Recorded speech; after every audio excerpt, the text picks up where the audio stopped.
Hey everybody, welcome back to the Wisdom Tradition Podcast. Once again, this is Alex Sakin. In today's episode, we're going to be continuing with our series on Plato and his philosophy of life generally, and more specifically, his vision for the philosophic empire. And today's episode is part 4 of an overall 6-part series. And in part 6, we're going to be specifically talking about the philosophic empire. But until then, meaning in the episodes that precede that one, we're really laying the foundation and establishing a very broad context and weaving a lot of things together that are really going to clarify that vision. And today's episode is a part of that effort. So this one, before I go into the details of what it is going to be picking up where the last episode left off. And in that last episode, we discussed Plato's concept of archetypes. And then we attempted to fit that into a pattern, meaning we attempted to look at a case study that sort of exemplifies how this archetypes concept works. And in that article, I used the case study of humanity.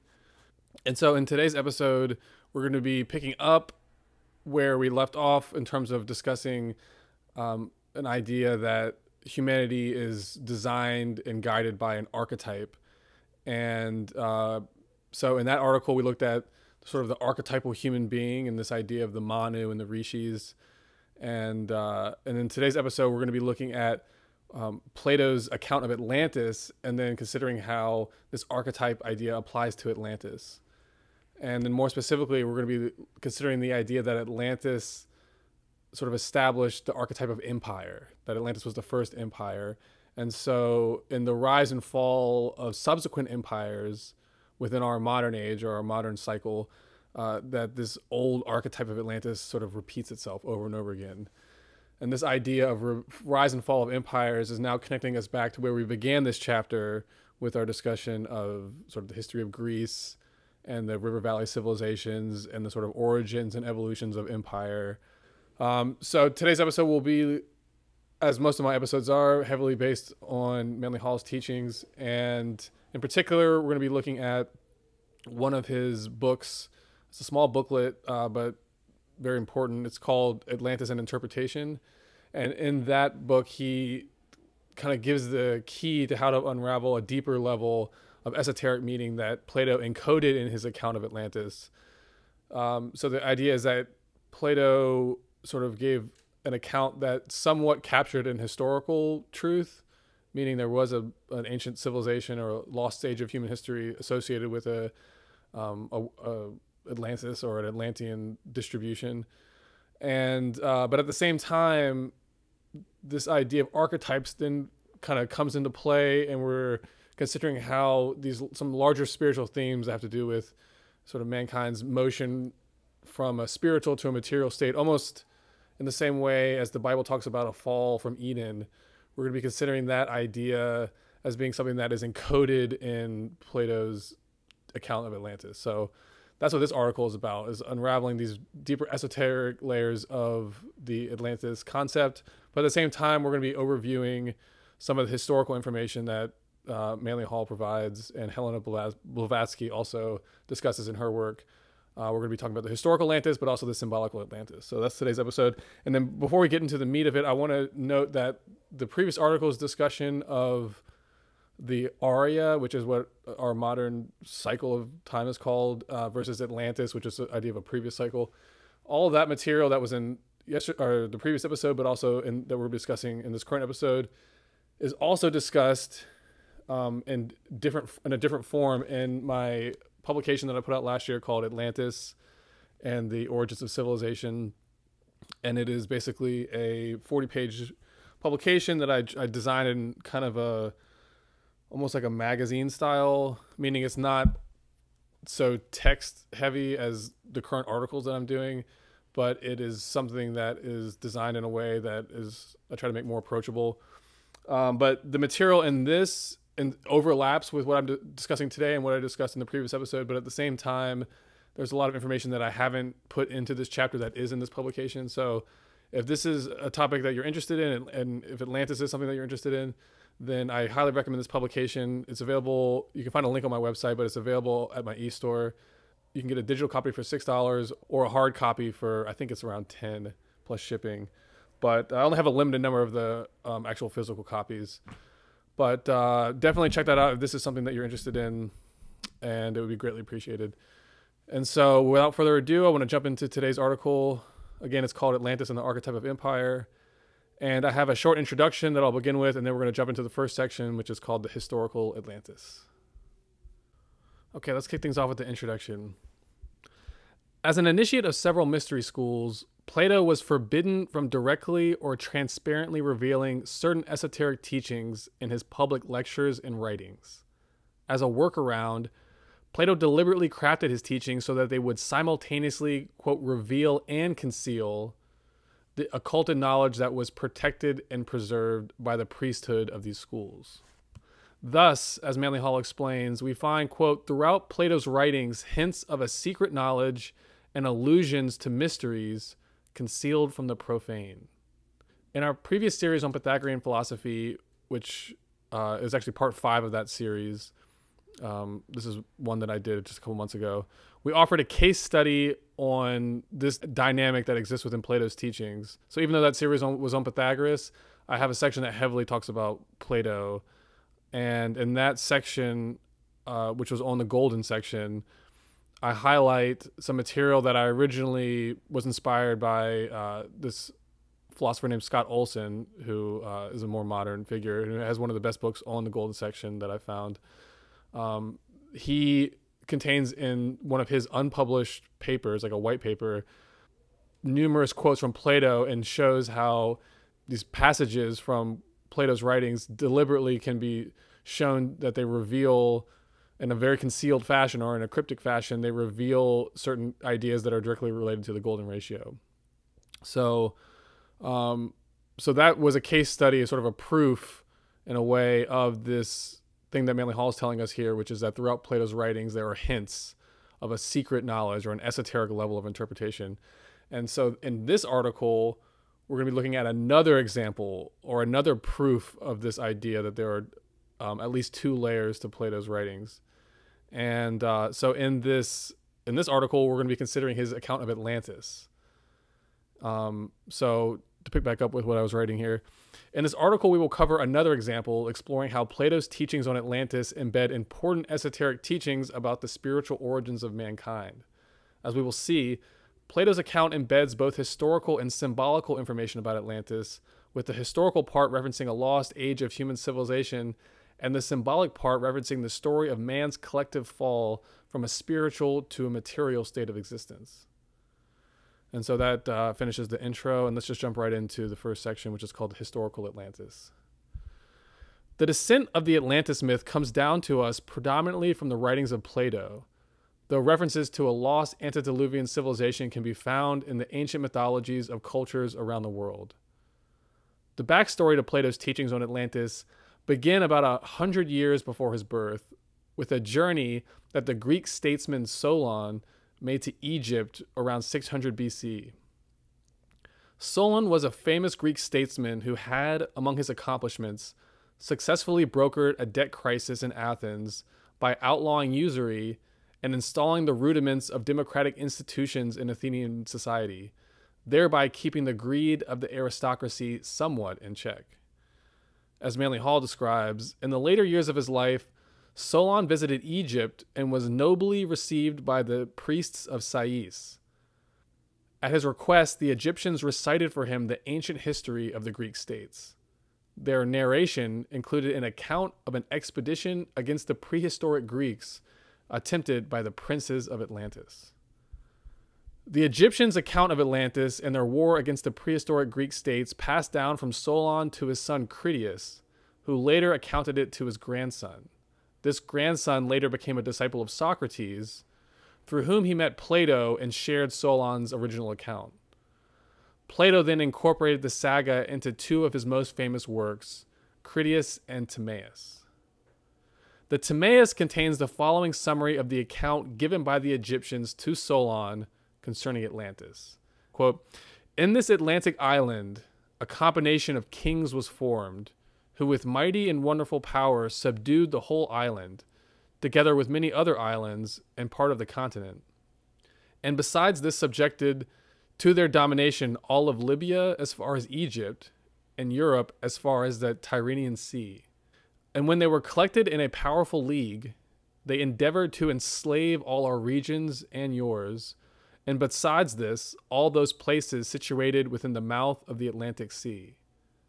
But in succeeding time, prodigious earthquakes and deluges took place, and they brought with them desolation.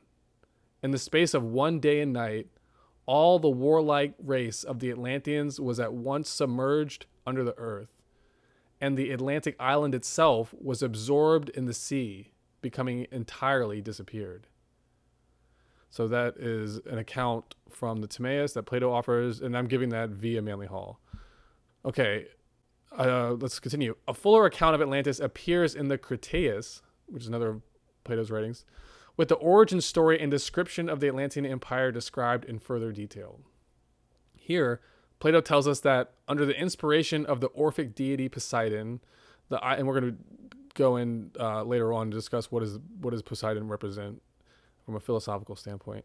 But for now, we'll just say that they were under the inspiration of the Orphic deity Poseidon, and the island continent of Atlantis developed into a great empire, one that, quote, surpassed all empires in dignity and glory. The economic basis of this empire was maritime trade, and outposts were established in every corner of the earth. Manly Hall summarizes Plato's description of the Atlantean state. Quote, the citizens of Atlantis were assigned to communities according to their estates and positions. Each community had its leader, and all were under the government of the 10 kings who were absolute monarchs. The kings, in turn, obeyed the laws of Poseidon. So, basically, things begin with a golden age in which man lives according to law. That's essentially what they're saying here. In his account, Plato goes on to describe the conditions that led to Atlantis' fall into corruption and decay, an occurrence which set the stage for its eventual demise. Hall again summarizes, noting how the story of Atlantis begins with a golden age before falling gradually into collapse. For many generations, the Atlanteans dwelt together, practicing gentleness and wisdom and despising everything but virtue. They were neither intoxicated by luxury, nor did wealth deprive them of their self-control. They saw clearly that their wealth increased as a result of friendship with one another. So the Atlantean colony flourished for many ages until at last the divine portion within the people began to fade away. Their souls became diluted with a mortal admixture, and human nature gained ascendancy. They became unseemly and lost the fairest of their precious gifts. It was thus that the spirit of conquest came to them. They resolved to increase their lands by violence and by force. Avarice increased, and they no longer had eyes to see that true happiness lies in adherence to the laws of the gods. This is, again, quoting Manly Hall. Zeus rules with law and is able to perceive all things from his central throne. Beholding this once honorable race in a most wretched state, he resolved to chastise it. He hurled his thunderbolts against their continent, shaking it with earthquakes and destroying it with horrible combustion. Again, this would be an allegorical saying. It's not literally Zeus throwing thunderbolts, but this was an allegorical account of when you break down, Zeus represents a principle. And so the throwing of thunderbolts would be an energetic process that is set into place. But the consequence of this, in any case, is that the continent was hit with earthquakes and a quote horrible combustion, and then faced deluges. So was utterly wiped. And then Hall notes finally that because the catastrophe was so great and so large a part of the civilized earth was destroyed, no records remained except tradition. As for the timing of this event, Plato gives the date of approximately 9,500 BC for the final sinking of the Atlantean island continent. Modern geologists like Randall Carlson have confirmed this date as the point in which a global deluge took place across much of the earth. It is of interest to note that, thousands of years ago, the Mayans came to the same conclusion about the dating of Atlantis' demise. Hall informs us that, quote, recent discoveries in the Department of Aztec and Mayan chronology now substantiate the approximate date of the Atlantean destruction as preserved by Plato. The time of the submergence of the last remnants of the old Atlantean continent would thus be found at approximately 9,500 BC. Several old North American Indian tribes also preserve records of this collapse in their legends. Hall informs us that these tribes perpetuate an account that their ancestors, quote, had originally inhabited the lowlands, but had fled to the mountains to escape the terrible tidal waves caused by the Atlantean disaster, which temporarily at least inundated great areas of the earth. And some modern scientists and historians are rediscovering the truth that a historical Atlantis did in fact exist. This, of course, is an idea that has always been accepted within the field of esoteric philosophy. Not only has esoteric philosophy long confirmed the Atlantean hypothesis as factual, its teachings also progress its discussion of Atlantis beyond the mere material records of this civilization and instead delve into the sociological and psychological characteristics of this ancient peoples, something that modern scientists have not yet begun to consider. As we will see below, the details of Atlantis promise to not only rewrite our understanding of human history, but also our understanding of the way human evolution works and how the cyclical motions of time interface with the long-term development of the human race. And that finishes that first section, the historical Atlantis. This next section is called the Atlantean root race, and that's where we're going to get into this idea of exploring the sort of deeper meaning of Atlantis. So that's coming up. All right, picking up, the Atlantean root race is the title of the next section. In the thinking of esoteric philosophers like Plato and Manly P. Hall, Atlantis represents not just a lost civilization destroyed by a deluge, but a previous cycle of human evolution, one that mankind once collectively went through, but now has evolved itself one stage beyond. In the teachings of esoteric philosophy, human evolution progresses through 7 total stages, or, quote, root races, which unfold sequentially like 7 petals of one great lotus flower. Atlantis represents a previous evolutionary stage or root race of the human form, one that mankind today has collectively evolved itself out of. More specifically, Atlantis was said to be the 4th root race, and humans today are said to be the 5th. Physically, the Atlantean was of a much larger height and stature than the human of today. Psychologically, the Atlanteans possessed a natural psychic or mediumistic power, one that allowed them to perceive and more readily become receptive to various metaphysical dimensions behind physical reality, ones associated with the domain that psychologist Carl Jung termed the collective unconscious. In terms of social psychology, the natural mediumistic tendencies of the Atlanteans linked their psyches together to form something like a hive mind. This hive mind was ruled and directed by a small caste of Atlantean priest-magicians who, as the master psychics of their race, possess godlike power and knowledge over the metaphysical domains of the collective psyche.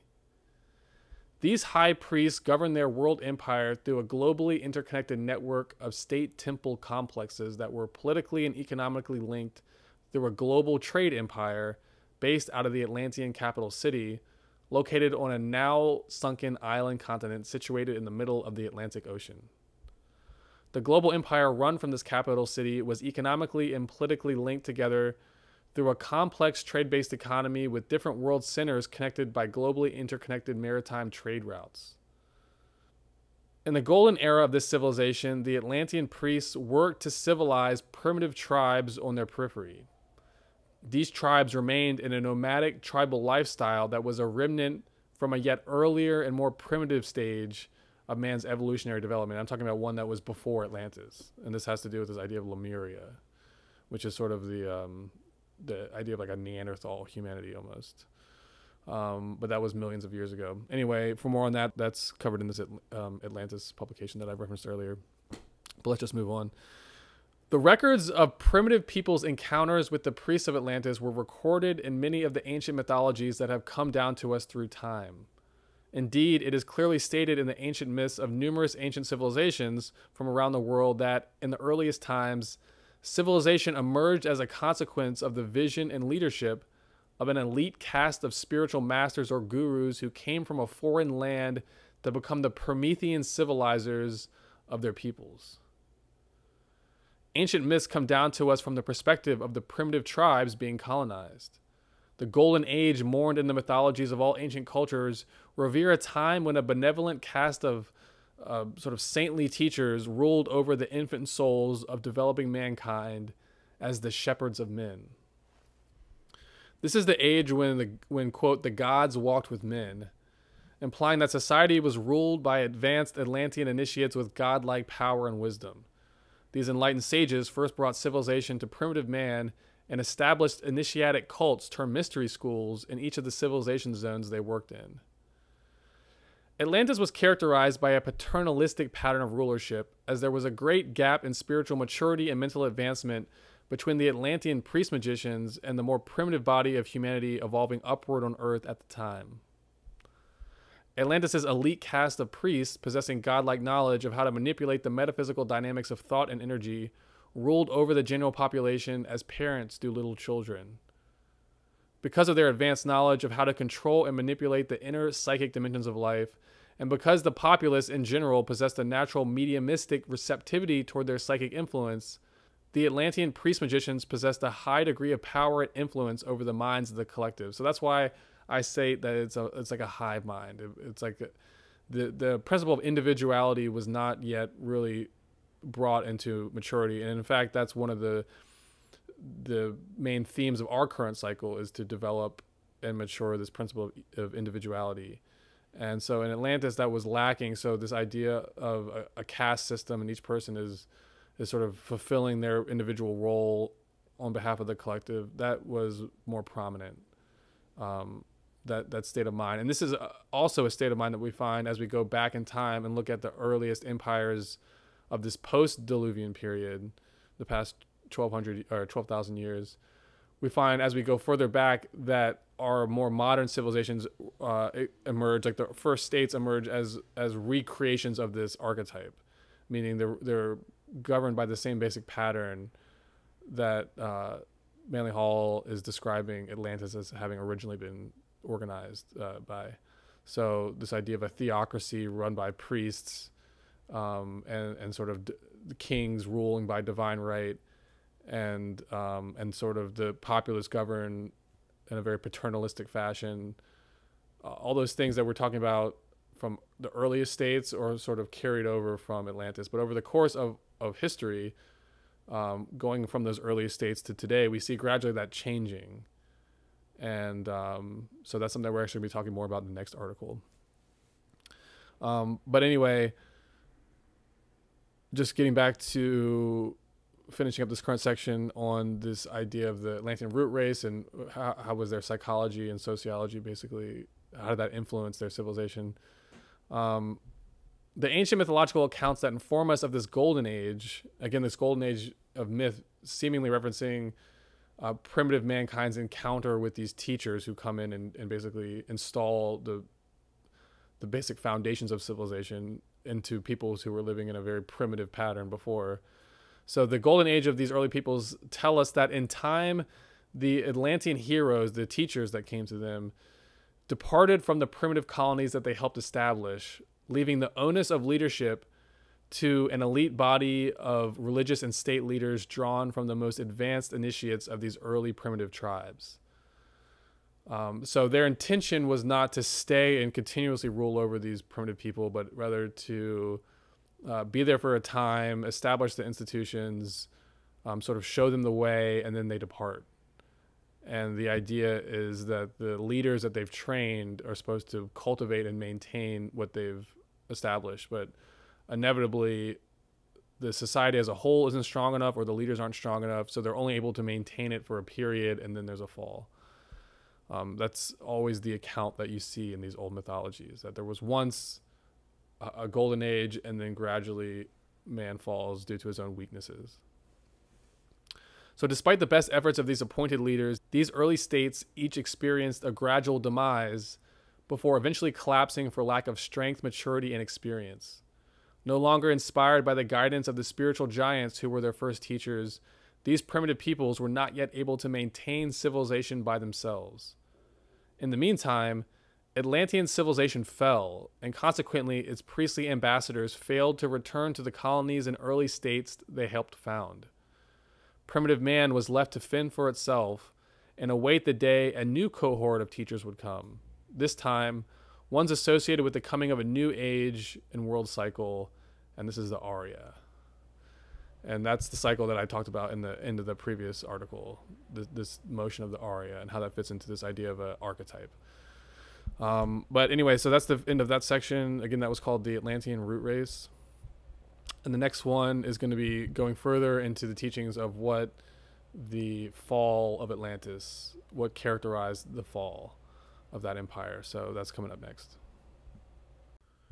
All right, picking back up, the next section is called the Demon King Tevetat, or Thevetat. It's spelled Thevetat. I'm going to explain what this is, but I'm just going to pronounce it Tevetat, and the Collective Shadow. So the Demon King Tevetat and the Collective Shadow. That's the next section. So let's jump in.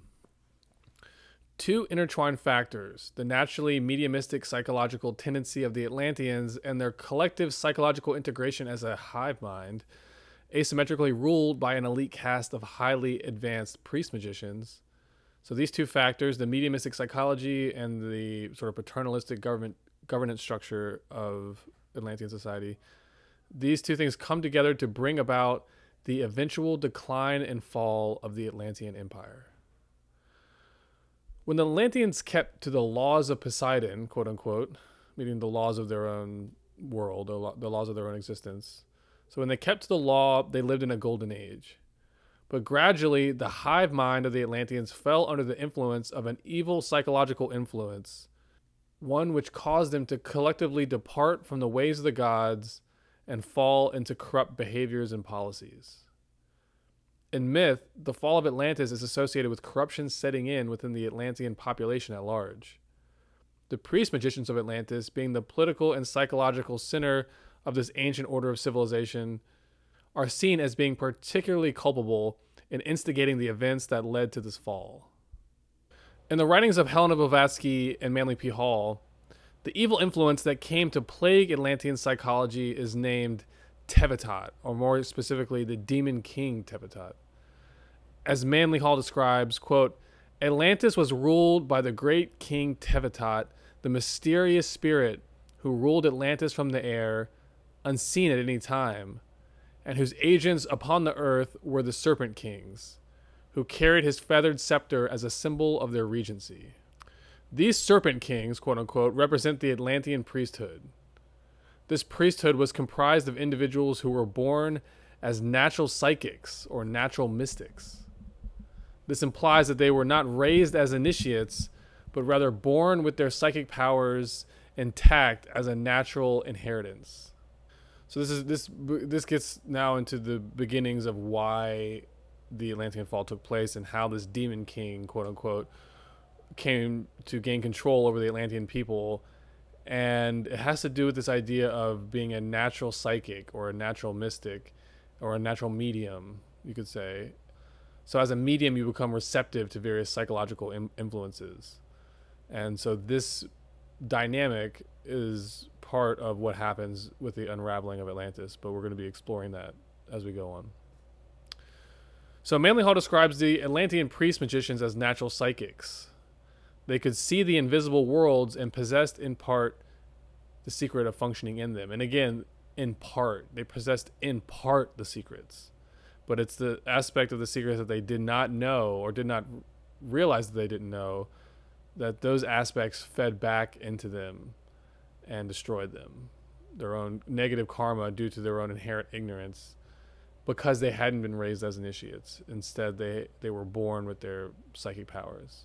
They were born as natural mediums.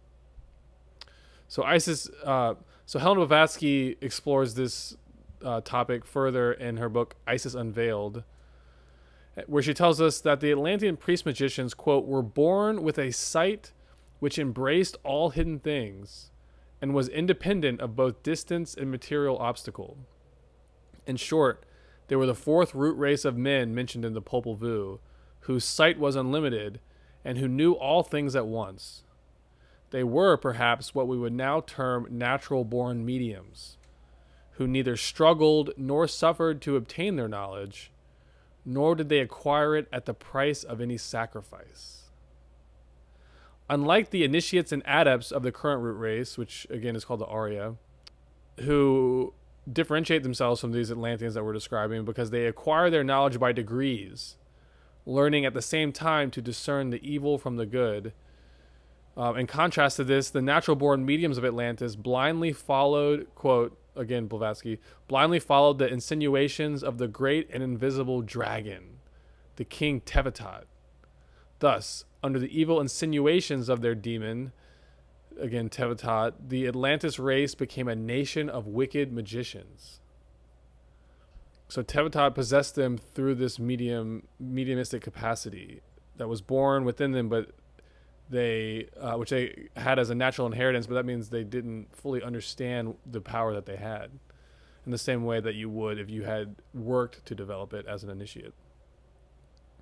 In his small but important booklet, Atlantis and Interpretation, Manly P. Hall offers the key to understanding the underlying psychological dynamics by means of which the Atlanteans came to be possessed by this demon king, Tevatot. Hall informs us that, quote, the great king Tevatot, the invisible dragon, is what Eliphas Levi called the astral light. So he's now getting into what does Tevatot actually symbolize? It represents an energetic force that corresponds with a domain of the world soul called the astral light. So the astral light references a metaphysical dimension of the world soul, one closely associated with both the human imagination and its associated elements of thought and emotion. Hall explains the relationship between the physical world and this astral dimension. Quote, every created thing has two bodies, one visible and substantial, the other invisible and transcendent. The latter consists of an ethereal counterpart of the physical form. It constitutes the vehicles of the astral light and may be called the vital body, quote unquote, the vital body. This is the vital body, and how this fits into the metaphysical dimensions of the human organism is something that we've covered in previous sections in our series on mandalas in particular. We talked about in the section I think it was part 6 of that series, which is called World Soul as a Mandala. I talk a little bit about how the 4 elements apply to the design of the human organism from a metaphysical standpoint. And as part of that discussion, we talked about the vital body. So the vital body is the shadow, quote unquote, of the physical body, but it's an etheric shadow. And so the physical body is tethered to this vital body. And as Manly Hall says, this etheric shadow is not dissipated by death, but remains until the physical form is entirely disintegrated. This astral dimension is associated with the 5th element, ether, in alchemy, which permeates through and unites the lower 4 elements. Describing this dimension, Hall explains that, quote, there is one vital substance in nature upon which all things subsist. It is called the archeus, or vital life force, and is synonymous with the astral light, or spiritual air, of the ancients. He further notes that, quote, this vital energy has its origin in the spiritual body of the earth. The spiritual body of the earth is the world soul. So it's one of the layers, one of the septenary layers of the world soul is this astral light.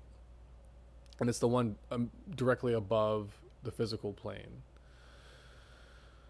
The Atlantean priesthood's ability to exert control over the astral light is what gave them their power. They interacted with it and drew from it using a method called ceremonial magic. As Manly Hall explains, the practice of magic, either white or black, depends upon the ability of the adept to control the universal life force, the astral light. He continues, ceremonial magic is the ancient art of invoking and controlling spirits by a scientific application of certain formula. A magician, enveloped in sanctified vestments and carrying a wand inscribed with hieroglyphic figures, could, by power vested in certain words and symbols, control invisible inhabitants of the elements and of the astral world. While the elaborate ceremonial magic of antiquity was not necessarily evil, there arose from its perversion several false schools of sorcery or black magic. So this idea of ceremonial magic goes into this idea of these priests being born as natural born mediums. So the way that they would manipulate these realms that they were receptive to is through this practice of ceremonial magic. And in this Atlantis publication, I don't talk about this article, but in that publication that I referenced earlier, I talk about, or I share some quotes of Manly Hall about how the magicians knew that certain formulas worked. They were sort of passed down as an inheritance, that these certain formulas would produce effects in this astral dimension. So they could perform these ceremonies and actually draw upon the energies that they were intending to draw upon by associating a specific ritual with a specific energy. However, it's not clear, or it doesn't seem likely, that these priest musicians themselves, even though they knew and had access to these formulas, that they didn't fully understand how or why they worked, but they nonetheless were able to use them in order to accomplish their ends. So it's that lack of knowledge of how the law of the thing fully works that led them to misusing this magic. And so a sort of like compounding thing happens where gradually it becomes misused more and more and more, and that ends up building a sort of karma that then comes back and lashes back around at these priest magicians and at the Atlantean society. And so that's really the underlying dynamic about the Atlantean Fall, is the misuse of knowledge, but in part due to our own ignorance of that knowledge, of the underlying laws that govern that knowledge. So this is all now going into the details of what exactly happened with the Atlantean collapse and why did it happen. So the decline of Atlantis into corruption and decay is associated with the gradual fall of the Atlantean priesthood into the misuse of ceremonial magic, i.e. they fell into black magic. Manly Hall explains that this fall into corruption happened somewhat unconsciously. Since the Atlantean magician priests were natural-born mediums, so to speak, they, quote, did not possess supernatural powers, they were possessed by them. They were moved by the astral light like a planchette. And what that means is they were just, because they were mediumistic, they were easily controlled by the psychic influence that they and themselves had unknowingly helped engender in this astral light. So by misusing ceremonial magic, they had created these energies and pressures in the astral light that fed back into them and, in a sense, gained possession of them. So that's what he means by they did not possess supernatural powers, but through ceremonial magic, they were possessed. They created forms that ended up coming back around and possessing them. So the priest magicians conceived by the power of imagination phantoms and demonic thought forms, which they, quote, projected into the subtle fluidic essence of the astral light. But the Atlanteans did not possess the power to control the imagery they projected into the astral light by human thought and emotion. So that's what it means, they were possessed by them. They didn't possess the power to control them, so they were controlled by them. Blavatsky points out that the basis of this fall into evil came from the fact that these Atlantean magicians were not philosophers or initiates. They did not have to earn their access to esoteric knowledge and therefore did not appreciate the need for self-discipline when using their magical powers. She states that it was, quote, the lack of restraining power of proper spiritual enlightenment and the weakness of physical and mental organizations that led these magician priests to unintentionally pervert their gifts to evil purposes. So when we consider what the consequences are when you act in a way that is against the law or is not according to the law, then you create karma, and that negative karma feeds back on you. So from a philosophical standpoint, Tevatat represents the karma body or psychological shadow of the Atlanteans. The fact that the Atlantean peoples were natural mediums but did not possess the wisdom or discipline of philosophy led them to misunderstand and misuse the psychic elements they were manipulating in the astral plane. In this manner, the fall of Atlantis became directly connected with the karmic consequences of its priesthood's perversion of ceremonial magic. As Hall explained earlier, the Atlantean priesthood were possessed by the images they projected into the astral sphere. They did not control them, and in time became destroyed by them. In his writings on the topic, he tells us that the power of Tevatat took control over the Atlantean mind state, much in the same way that Carl Jung describes how shadow complexes form and exert their influence within the subconscious realm of the psyche. Hall writes that, quote, the demon king Tevatat did not always control Atlantis. Rather, he gradually gained dominion over it as an evil habit gradually gains control of human life until he finally obsessed the land. So in psychological terms, Carl Jung kind of unravels the mystery of what this means, because we're talking about a shadow complex. that develops within the collective psyche. And that shadow complex, once existing, feeds back and sort of obsesses each individual that's part of that collective.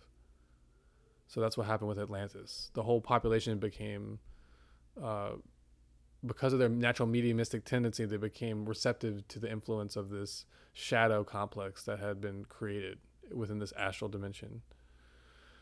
Philosophically, Tevatat symbolizes the negative karma body of the Atlanteans. Once created as a consequence of their own ill-informed actions, it fed back upon them, destroying their empire. Hall explains that, quote, as the sphere of the Astral King was one of excess and fury, he poured forth his qualities through the Atlanteans, who as mediums were naturally receptive to his influences, until the whole civilization collapsed in a common ruin. Zooming out and considering these psychological dynamics as a whole, we find that there appears to be a karmic inevitability to the Atlantean saga.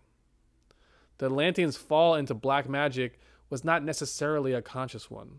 Rather, the innate mediumistic psychology of the Atlanteans, combined with their inherent ignorance concerning the scientific laws behind the psychological powers they possessed, led these peoples to eventually misuse their powers without realizing that that's what they were doing.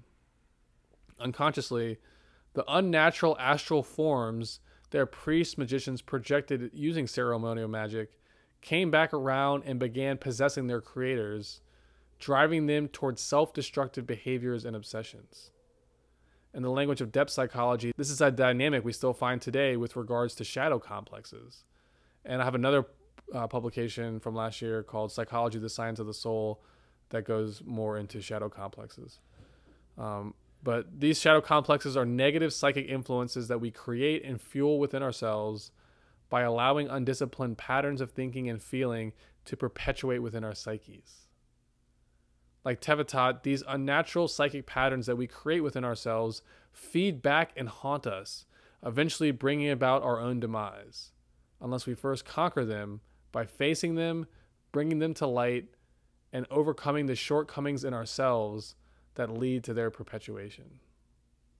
So that's what the Tevatat symbolizes, this idea of the shadow. And this is something that we discussed previously with regards to Fudo Mayo, which is what who we talked about in our series on mandalas, on Buddhist mandalas. And Fudo Mayo and Buddhist mandalas represents this idea of the shadow, that you have to confront and overcome the shadow before you can attain enlightenment. And so collectively, where I'm going is that this collective shadow of Atlantis is something that we have to, because it wasn't overcome, the Atlantis Empire just fell. So this shadow entity remains within the psychic realm of the earth, of the world soul. And so eventually we have to confront this shadow energy and sort of put it to rest. And in so doing that, then we can have our golden age, which corresponds to a collective period of enlightenment. But we'll be moving towards that as we keep going. So that was the end of that section. Again, it was called the Demon King Tevatat and the Collective Shadow. And next up, we'll be discussing the symbolical Atlantis. So we'll be going into another layer of esoteric meaning regarding the Atlantis myth. All right, next section, the symbolical Atlantis. When we think back to the idea that there are 7 world ages and 7 root races, it makes sense that the age of Atlantis, representing the 4th age in this pattern, would eventually come to an end and be replaced by a subsequent new root race. There is clearly indicated a pattern of destiny behind the fall of Atlantis. And so basically what I'm saying here is that if there is a 7-age world system, or a 7-cycle world system, and that Atlantis represents one of these cycles, then by definition it wouldn't be forever. Eventually Atlantis would have to end that cycle so that the subsequent cycle, which is our current one, could emerge. So in that sense, if you look at Atlantis as that was something that was inevitable to end, then it makes sense that there was a type of destiny to what happened. And that becomes particularly more clear when you consider a 7-cycle system. The 4th of that cycle will be the lowest point. It will be the halfway point, I guess you could say. So that that motion down, which is called involution, from the beginning to that fourth cycle is a downward motion into materiality. And in a sense, that's what the fall of Atlantis represents, is that culminating point of this larger cycle. It's when the spirit is most trapped in matter. And then subsequently, there's an evolutionary process that takes place in which we move out of that descent into matter back towards our spiritual home. So our current age is part of that reascent. And as I be arguing this idea that we have to confront the karma of the past in order to move on to the future, it makes sense in this larger framework of 7 cycles, because our cycle, it begins where Atlantis ends. So we have to pick up the pieces there and then reassemble them back into a package that will eventually lead to a golden age, or a sort of fulfillment of a destiny for our current cycle, which is to overcome Atlantis, or symbolically to establish the new Atlantis, which is the progressed, evolved evolution of this previous empire. So anyway, that's the basic idea that we're working with here. So there is clearly indicated a pattern of destiny behind the fall of Atlantis. Just as the number 4 must eventually be followed by the number 5, the Atlantean race eventually had to bow out of world history in order that a subsequent stage of human evolution may take its place. We are today living out that subsequent stage. Consequently, the story of Atlantis is the story of our past. It informs us where we came from, where we're going, and why history has played out in the way that it has.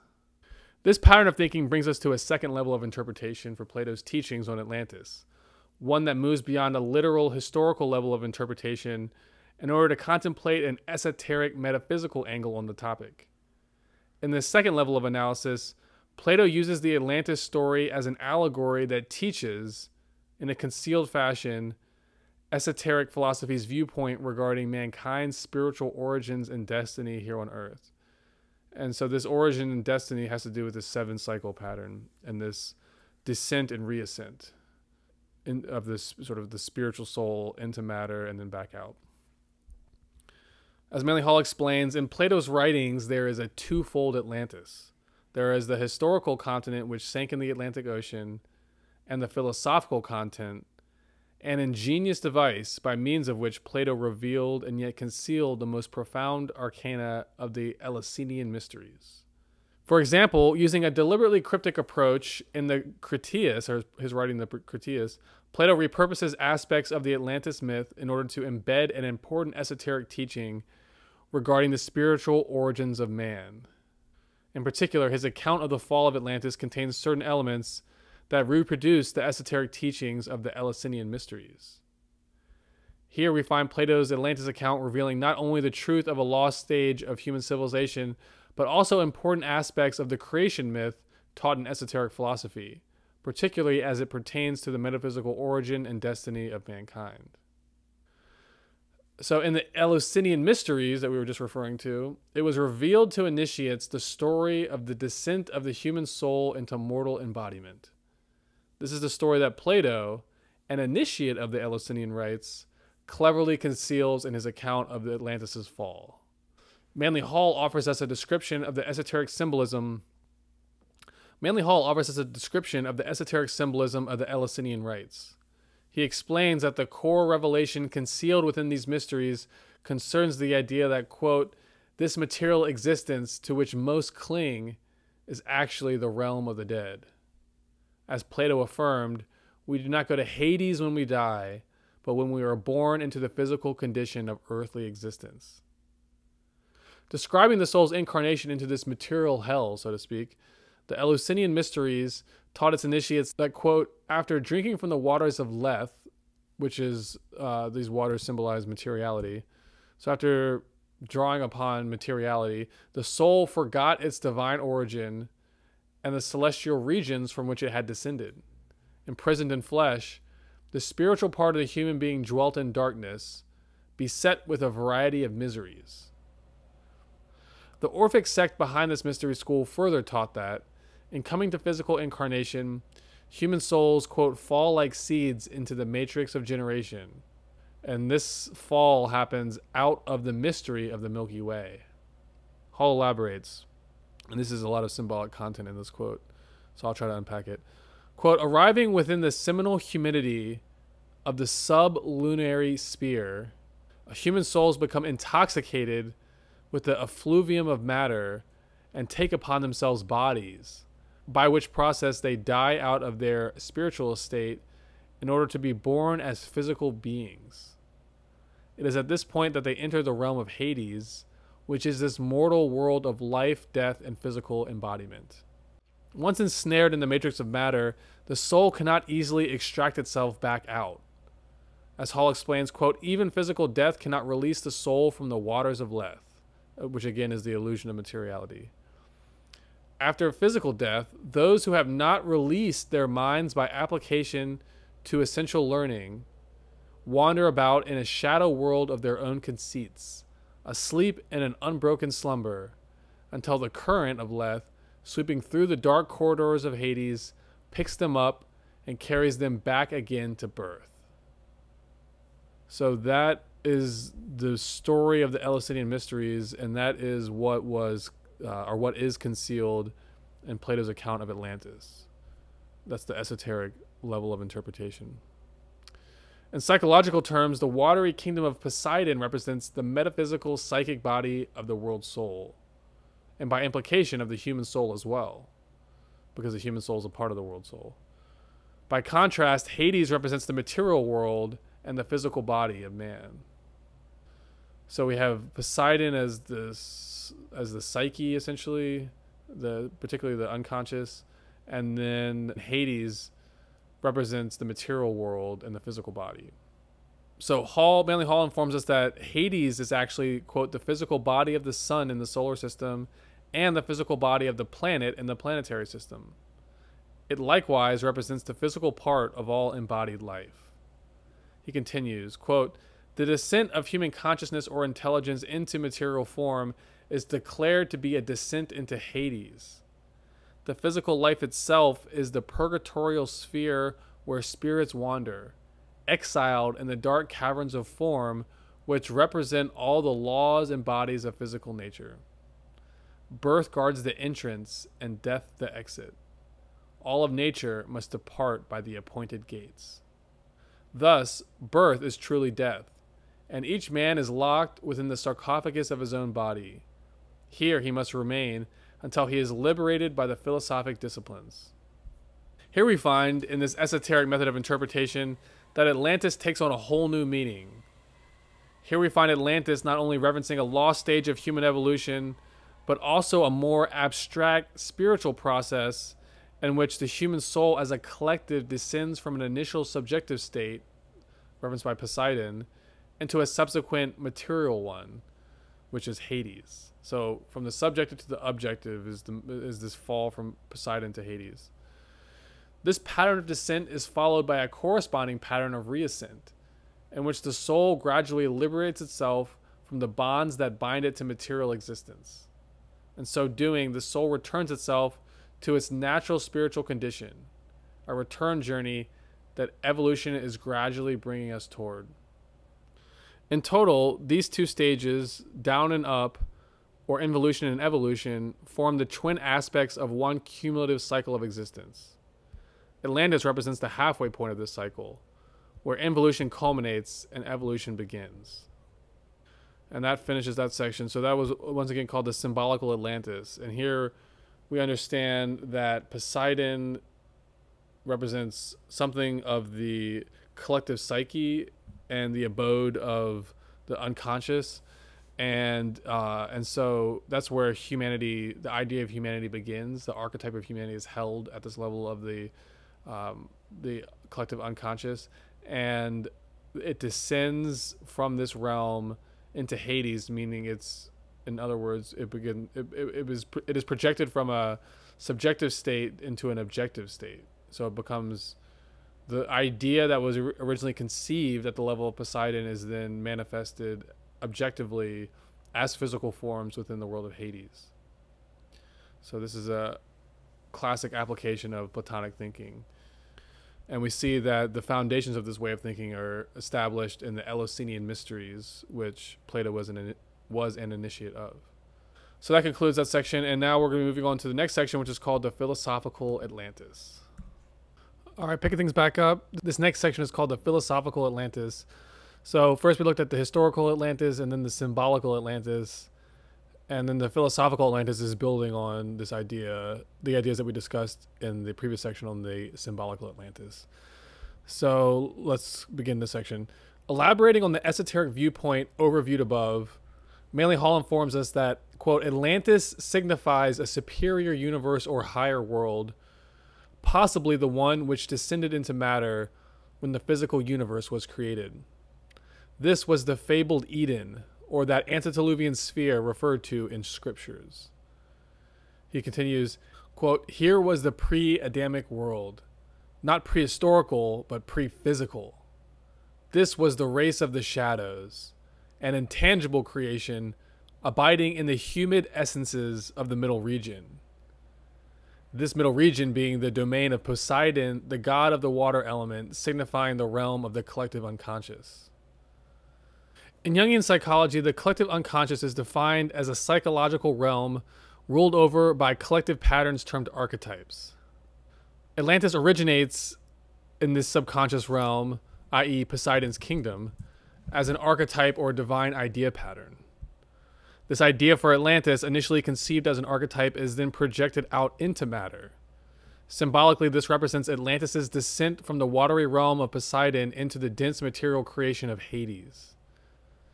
Atlantis is therefore simultaneously a historical civilization and also an archetype projected into matter to become the, quote, the material creation we now know. Manly Hall informs us that the Atlantis of Plato references, quote, the archetype, the pattern which was to manifest within material creation. By implication, the Atlantean saga initially played out as a subjective idea within the collective unconscious. It was here that the archetype of the Atlantean Empire and its fall into materiality was first established. In this initial archetypal state, the fall of Atlantis represents the descent of human consciousness from the subjective plane of mind to the objective plane of material form. So this is important. The fall of Atlantis at this symbolical level, at the level of esoteric philosophy, represents the descent of human consciousness from the subjective plane of mind to the objective plane of material form. This archetype of the fall was then recreated. So the story of this happening is actually recreated in the saga of Atlantis. The fall of Atlantis represents this fall of the human soul into materiality. So it's like mankind goes through this Atlantean story as like a great ritual. And this is sort of suggested by the fact that we discussed earlier how there was a type of unconscious aspect to Atlantis' fall and a type of inevitability given the fact that certain principles were not yet developed within the human soul, that those principles were required for the Atlanteans to solve their problems. So because they hadn't developed them as the quote-unquote fourth root race, it was inevitable that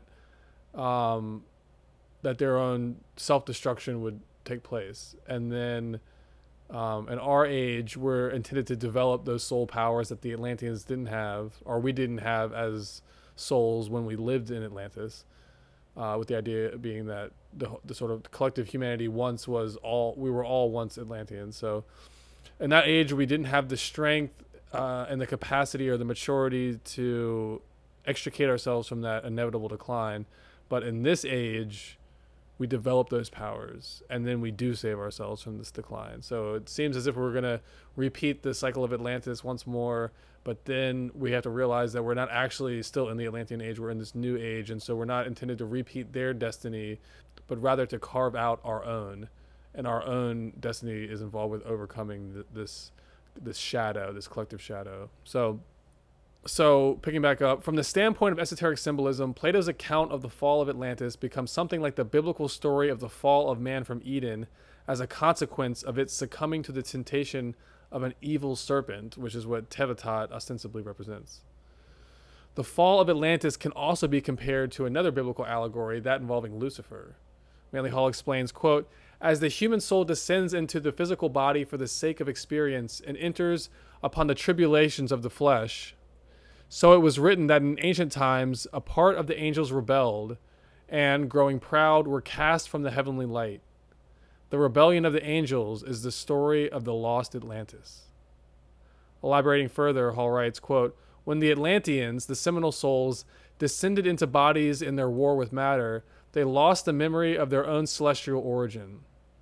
This story describes the submergence of the Atlantic islands. The whole ethereal empire fell together into a material state and vanished in the abyss of matter." In sum, the story of Atlantis, quote, "is the story of the origin of man himself. The whole physical human race is the fallen Atlanteans. Atlantis was the homeland from which we have come to our present estate." So this is a Manly Hall quote, and it just kind of nails home what the main point here is, that Atlantis is the story of the origin of man himself.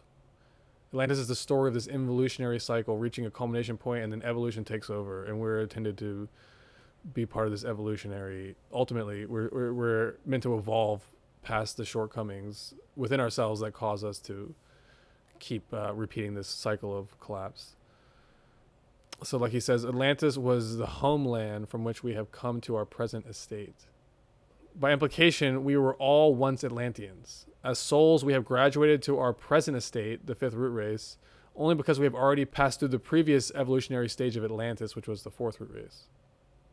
More specifically, Manly Hall informs us that, quote, "the Atlantean civilization describes the descent of living souls," and this is, I don't really know what to do with this piece of information, but this is what he says. He says, "The Atlantean civilization describes the descent of living souls individualized under the constellation of Pisces from their previous ethereal state into material form at the beginning of human evolution upon the planet," end quote.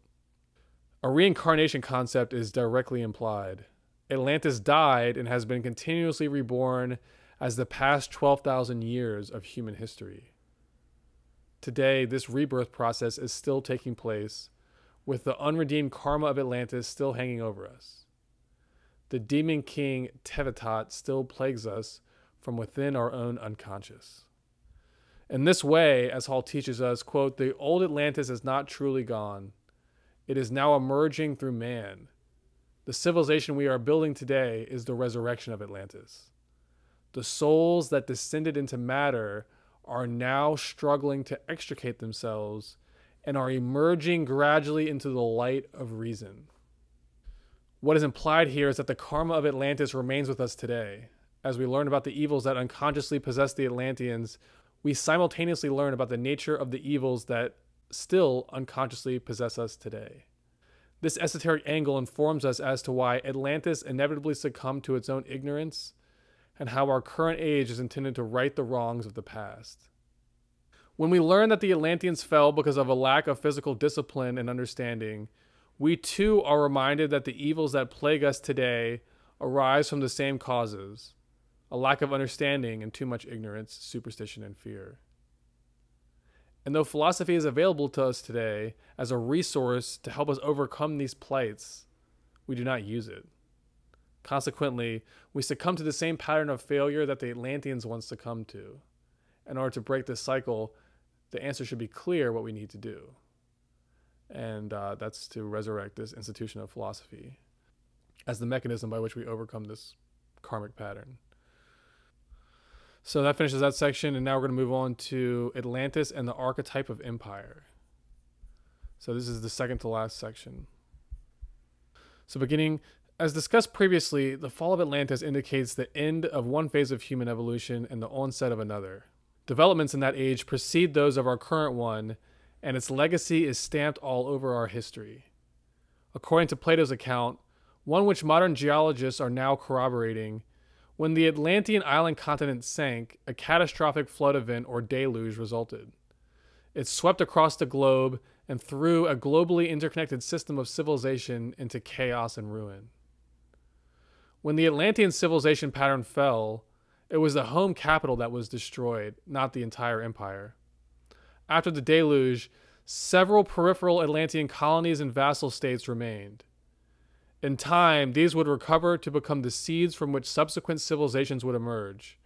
such as those in North Africa, ancient America, China, Mesopotamia, and Europe.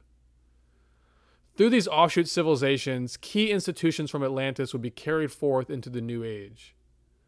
Through them, the old karma from Atlantis was ported over into the New Age, where it would play itself out again and again, over and over, in successive waves of cycles. So the institutions of Atlantis survived the destruction of its capital, and its offshoot colonies of this main capital city and this main island continent in the Atlantic. When that sank, the institutional legacy of Atlantis was poured over into the colonies, and this explains the rise of these very early states who attained great sort of cultural accomplishments, but ultimately fell. And when they fell, they did so as basically reproductions of the Atlantis archetype.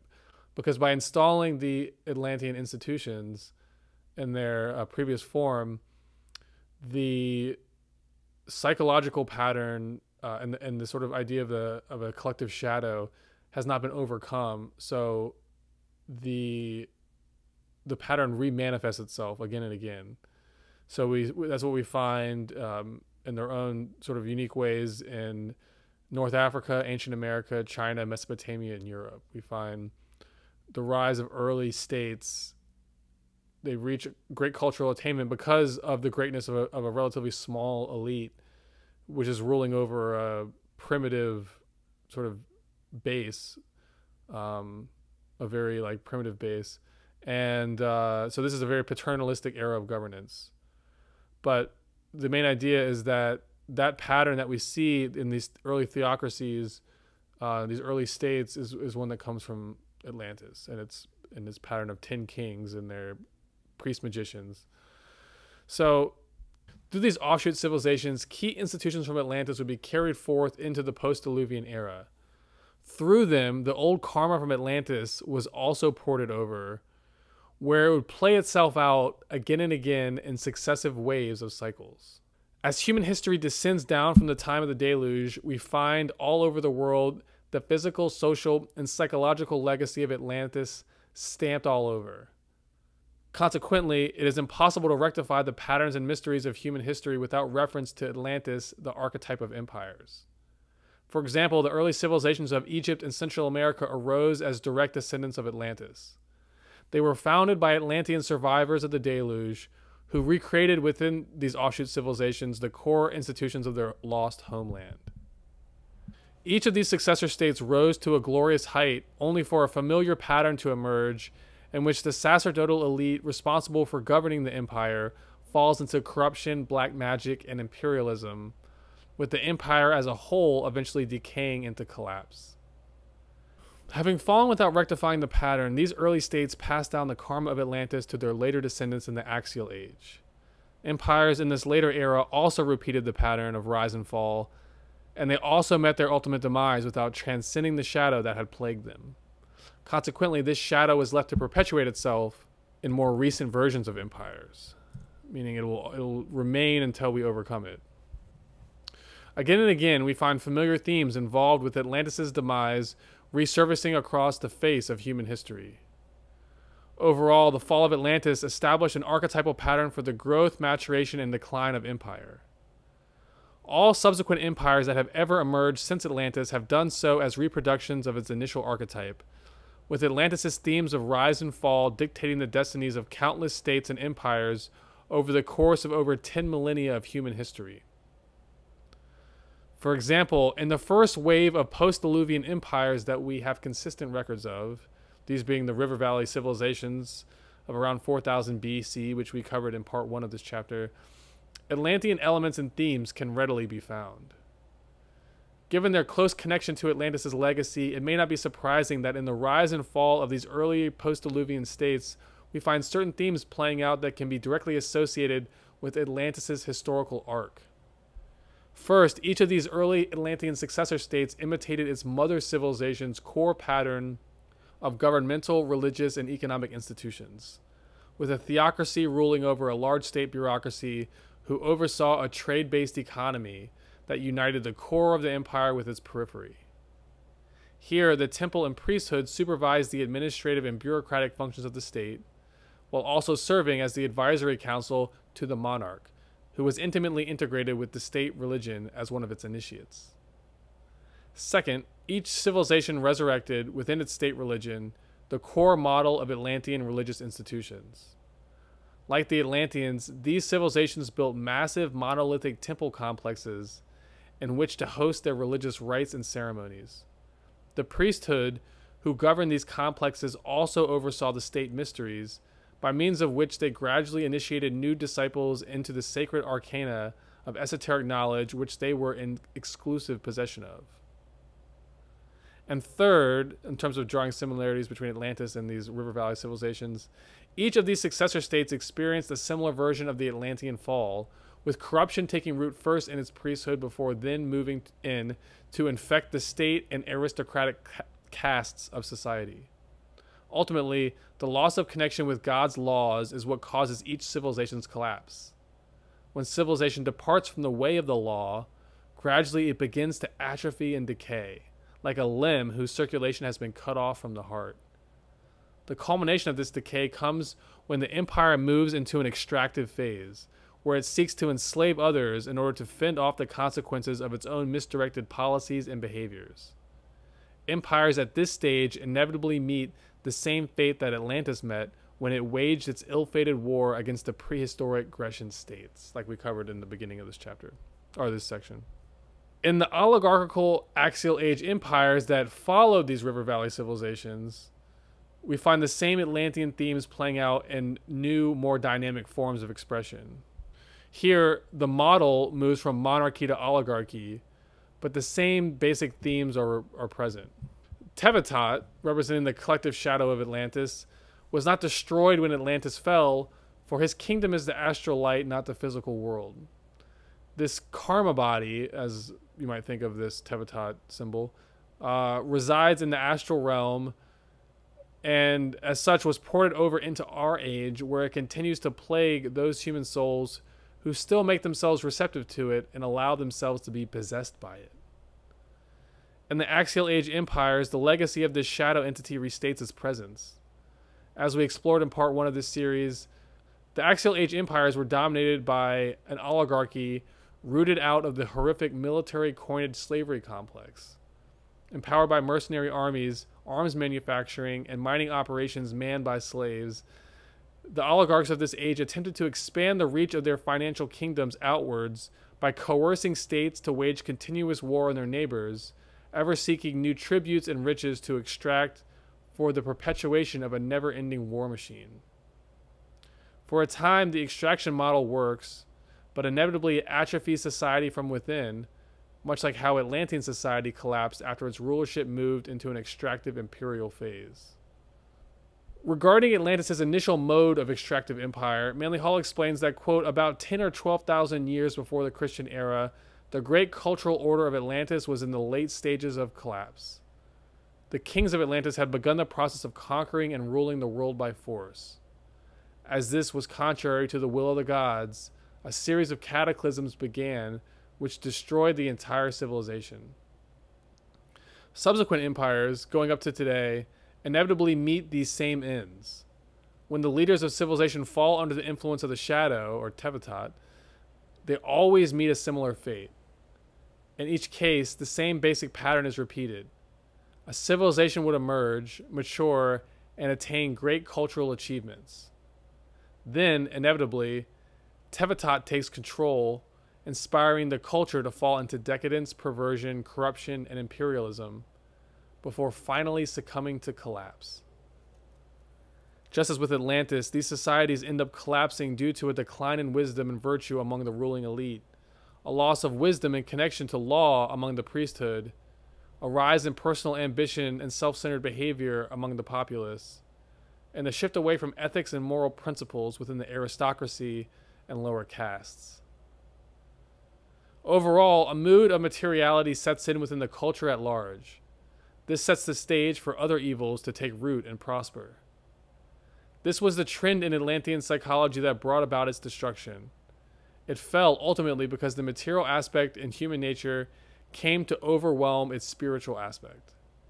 Repeatedly, up to today, we find the same pattern reproducing itself in the human mind state, with similar negative social consequences rearing their heads as a result.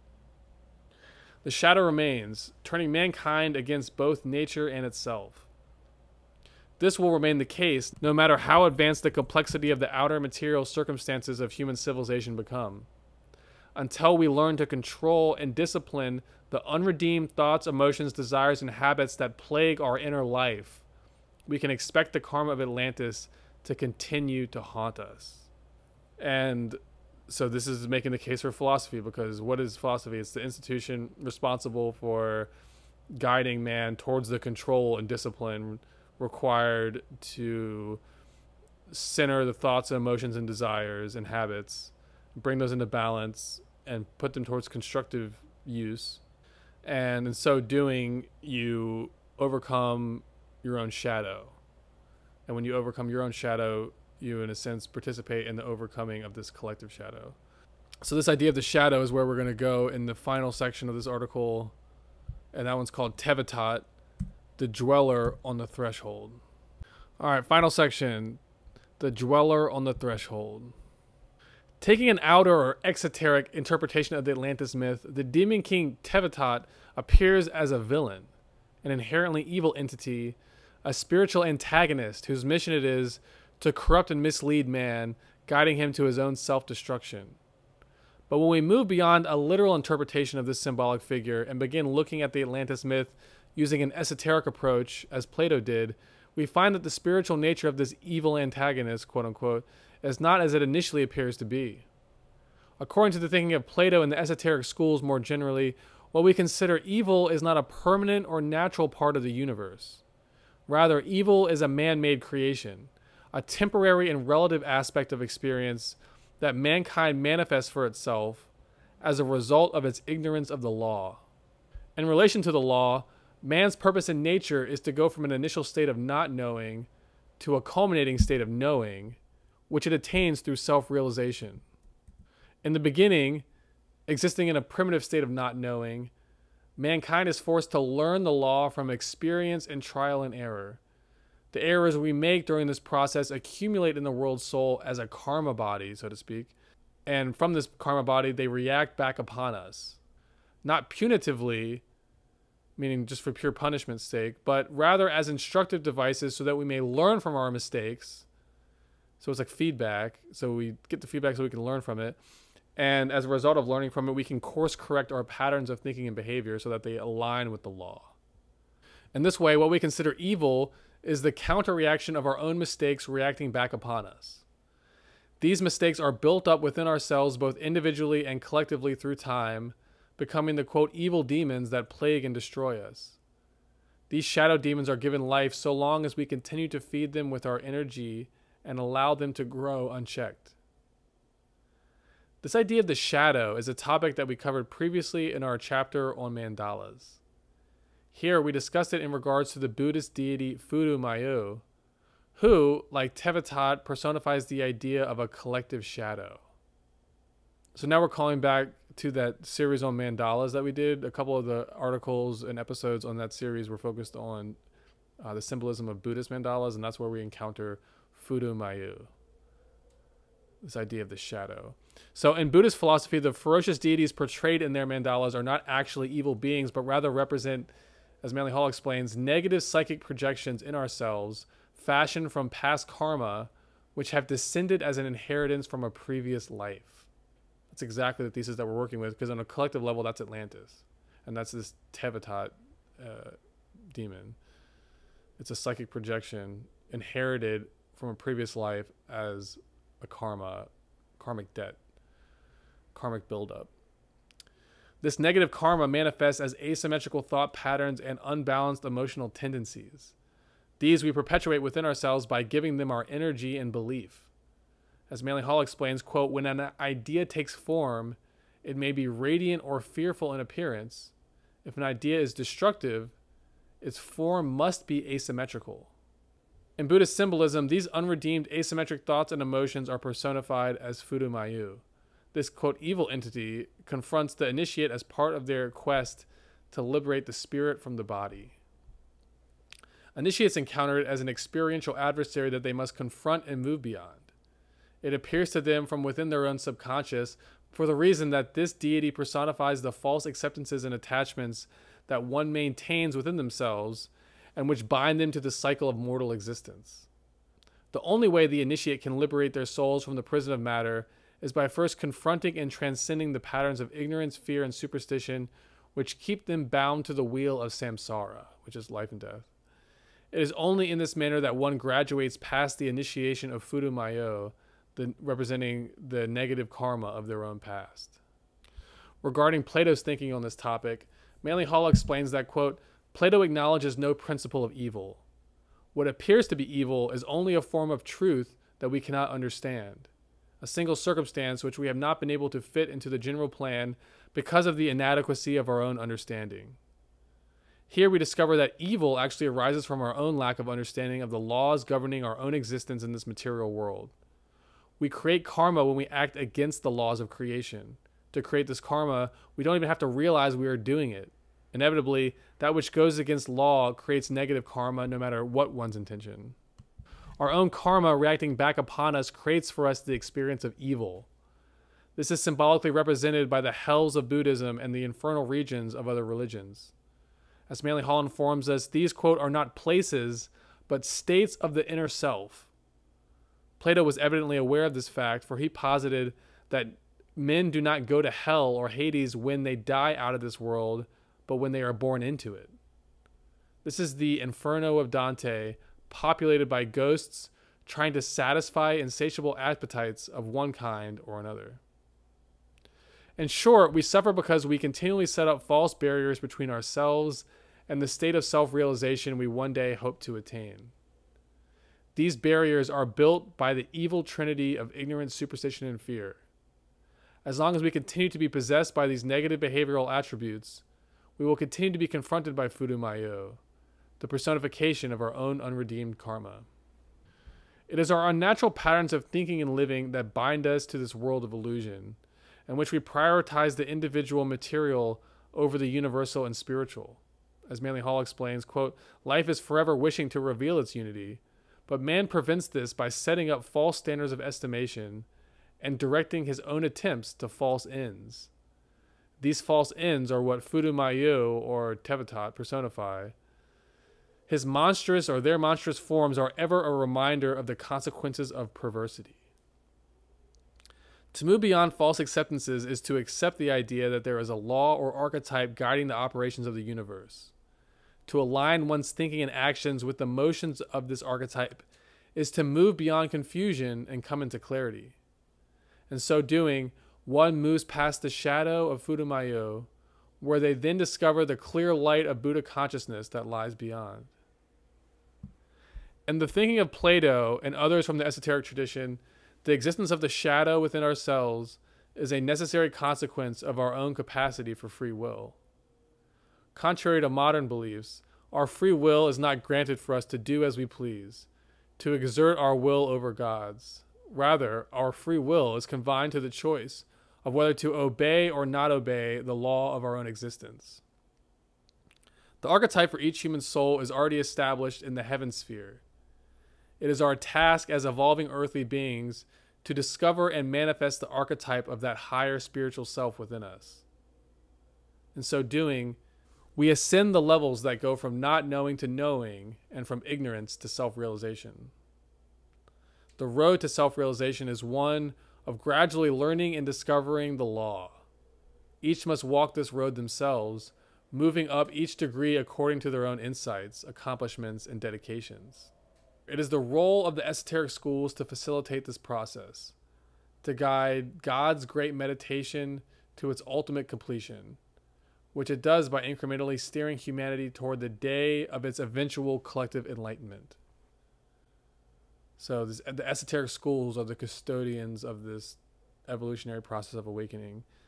And the leadership, the so-called spiritual hierarchy, is comprised of beings who already have developed and released these soul powers that the collective body is still working to release. So you and I are still working to release powers that there are human souls who have already released them. So these become the spiritual hierarchy. They become aspects or parts of it, this great commonwealth of spiritual purpose. So the esoteric schools played this role of like institutionally as custodians of this process of man's evolution. As Manly Hall explains, mankind is required to evolve itself from darkness to light. It is not the task of the spiritual hierarchy to command this evolution for him, but rather to inspire and help provoke it. And now quoting Manly Hall, as a parent must allow its children to grow up and assume their proper place in society, so the creations fashioned by the will of God must come in their own way to maturity. And this cannot be accomplished unless each becomes a free agent and has a will of their own. All those wills exist in the divine will, in which they share and from which they derive their energy and power. Hall then elaborates, quote, every living thing must ultimately fight its Armageddon in which divine will conquers self-will. To free creation, therefore, there must be experiences of the states of ignorance and knowledge, of desire and control, and of action and peace. These are necessary stimulations that help strengthen the soul so that it may liberate itself from the shackles of materiality. So, once again, the spiritual hierarchy is like a parent comprised of truly mature humans, which we are not, as we are attempting to develop the powers that will allow us to be mature. But in order to develop those powers, we first must also discipline ourselves in a way that brings us to maturity or demonstrates our maturity. So in relation to us, as we're like children or adolescents growing in relation to the adults who are our teachers and guides, and these adults are the custodians of our own growth, but they're in the same way that a parent is to its child. So the parent must allow its child to grow up and assume their proper place in society. We develop individuality so that we can consciously self-identify with the higher aspect of ourselves.